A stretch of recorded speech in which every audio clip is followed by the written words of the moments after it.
In 2005, while most believed steam locomotives belonged to the past, China quietly retired its last commercial steam engine, decades after the United States and Britain ended their own eras in 1959 and 1968.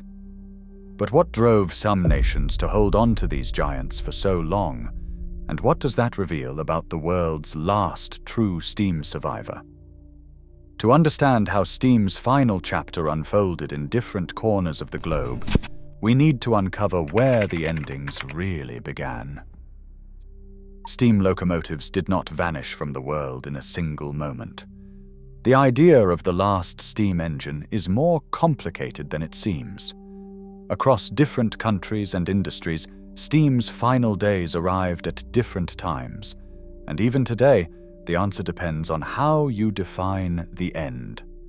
Some historians use the term last steam engine to mean the final locomotive in regular, scheduled service on a national main line, like the British Railways 9F Evening Star in 1968, or the end of mainline steam in the United States by 1959. Others define it by commercial, industrial railways, where engines like the SY class continued hauling coal and freight long after passenger trains switched to diesel. There is also the heritage world, where locomotives are restored and operated for tourism, education, or special events, and these engines continue to run decades after their commercial retirement. This creates three overlapping categories. Mainline service, where steam engines pulled passenger and freight trains on national networks. Industrial or commercial use, where mines, factories, and local lines relied on steam for internal transport. Heritage and preservation, where retired engines are maintained for excursions, museum displays, or special runs. Retirement dates are varied depending on which definition you use. The United States saw its last mainline steam operations in the late 1950s, but some industrial sites kept steam alive into the 1960s and 1970s. Britain ended mainline steam in 1968, yet preserved railways began running almost immediately. In China, national mainline steam ended in 2005, but industrial railways like Sandaoling continued commercial steam operations until early 2024. Understanding these distinctions is essential. The story of the last steam engine is not about a single locomotive or a single date, but about a gradual, uneven transition. Each region, industry, and community faced its own timeline, shaped by economics, resources, and local needs. The meaning of last depends on where you look and what kind of steam legacy you are searching for. In 1959, the United States marked the end of mainline steam with Norfolk and Western's last Class J passenger runs. Norfolk and Western, known for its late commitment to steam, held out thanks to cheap local coal, a skilled workforce, and modern locomotives that set benchmarks for reliability. Still, internal records from the late 1950s reveal mounting pressure to modernize. Diesel engines, with their lower costs and smaller crews, became impossible to ignore. By the early 1960s, Norfolk and Western's steam fleet was sidelined or scrapped, closing a chapter that had defined American railroading for generations. Britain's steam era drew to a close in August 1968.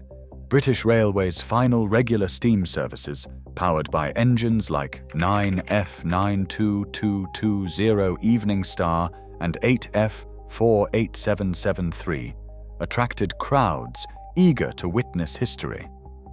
The decision to phase out steam was driven by a sweeping modernization plan and a desire to move beyond the country's coal-reliant image. August 11, 1968 became a national milestone, sparking a surge in preservation efforts. Within days, Evening Star joined the national collection, and the rapid transition fueled a heritage railway movement that would influence preservation worldwide. China's Ministry of Railways charted a different course. While other nations shifted to diesel and electric, China kept building steam. The SY class, introduced in 1960, became the workhorse of industrial and regional lines. State policy favored steam, leveraging abundant domestic coal and sidestepping the costs of diesel imports and infrastructure. The SYs were durable, easy to maintain, and perfectly suited to heavy industry. Production ran until 1999, with 1,816 units built. The last, SY 1772, rolled out of Tangshan in October 1999, the final commercial steam locomotive ever made. China's mainline steam officially ended in December 2005, but industrial use lingered in mines and factories. The SY class bridged eras, outlasting Western steam by decades.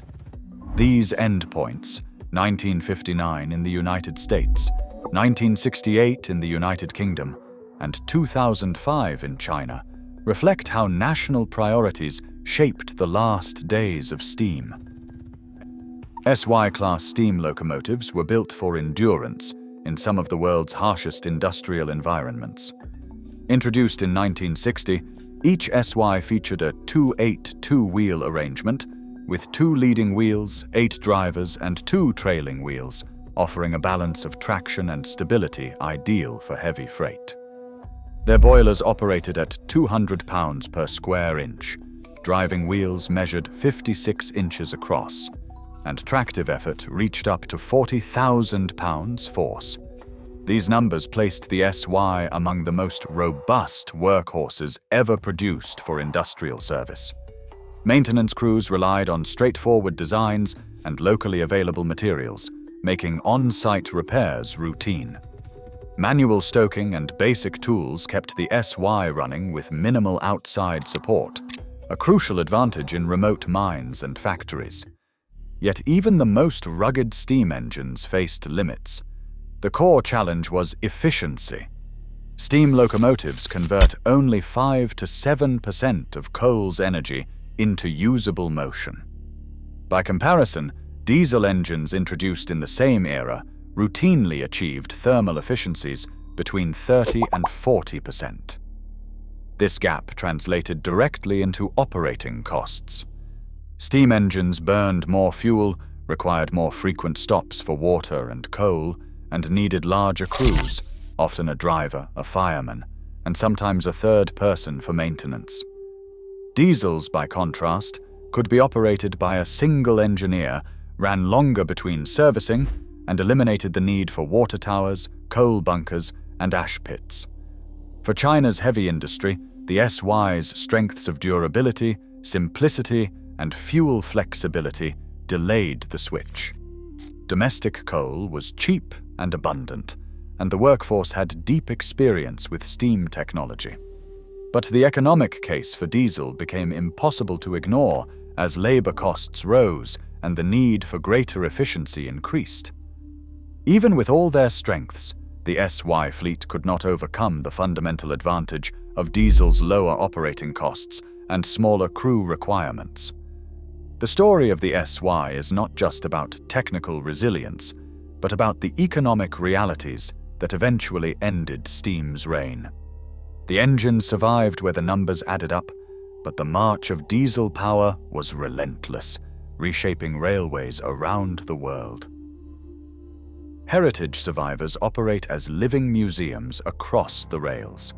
Steam power still moves in select corners of the world, not out of industrial necessity, but as active preservation.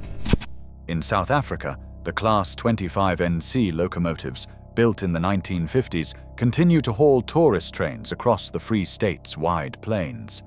These giants, weighing over 220 tons with their tenders, were designed to conquer long, arid routes using mechanical stokers and roller bearings for greater efficiency.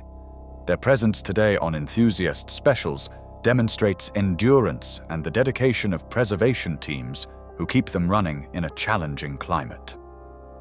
National Icon 3801 demonstrates how public support and technical skill sustain operating steam. Entering service in 1943, this streamlined Pacific once led express trains between Sydney and Newcastle. Withdrawn in 1962, it has since undergone multiple restorations, most recently returning to mainline operation in 2020 after a new boiler was fabricated. Maintained by Transport Heritage New South Wales, 3801 regularly pulls excursion trains, drawing crowds who still marvel at its three-cylinder drive and distinctive green livery. Its survival is a testament to public support and the technical skill required to keep complex machinery operational decades after its prime. Big Boy 4014 is the largest operating steam locomotive in the world. Weighing in at 1.2 million pounds, Big Boy 4014 was built in 1941 to haul heavy freight over the Wasatch Mountains. It retired in 1962 and spent decades on static display. In 2013, Union Pacific selected 4014 for restoration, largely because its boiler showed the least corrosion among surviving Big Boys. The project, led by Ed Dickens and the Union Pacific Steam Team, began with a complete teardown in Cheyenne, Wyoming. Over 500 staybolts were replaced, every tube and flue was renewed, and the massive driving wheels were shipped to Pennsylvania for machining. The team converted 4014 from coal to oil firing, developing a custom burner system to meet modern emissions standards. Safety demanded rigorous hydraulic and steam pressure tests, all under Federal Railroad Administration oversight. After years of round-the-clock effort, 4014 returned to the main line in May 2019, drawing thousands trackside. Ed Dickens described the responsibility as humbling. Every bolt and weld, every test, carried the weight of history. Today, 4014's excursions are more than nostalgia. They are a living bridge to an era when steam ruled the rails, and a showcase of what teamwork, technical knowledge, and passion can achieve. Today, only a handful of steam giants like Big Boy 4014 still breathe. As digital automation redefines industry, these machines remind us how progress shapes and erases entire eras. Their survival isn't nostalgia, it is a living question about what we choose to remember. What legacy do we want to keep alive?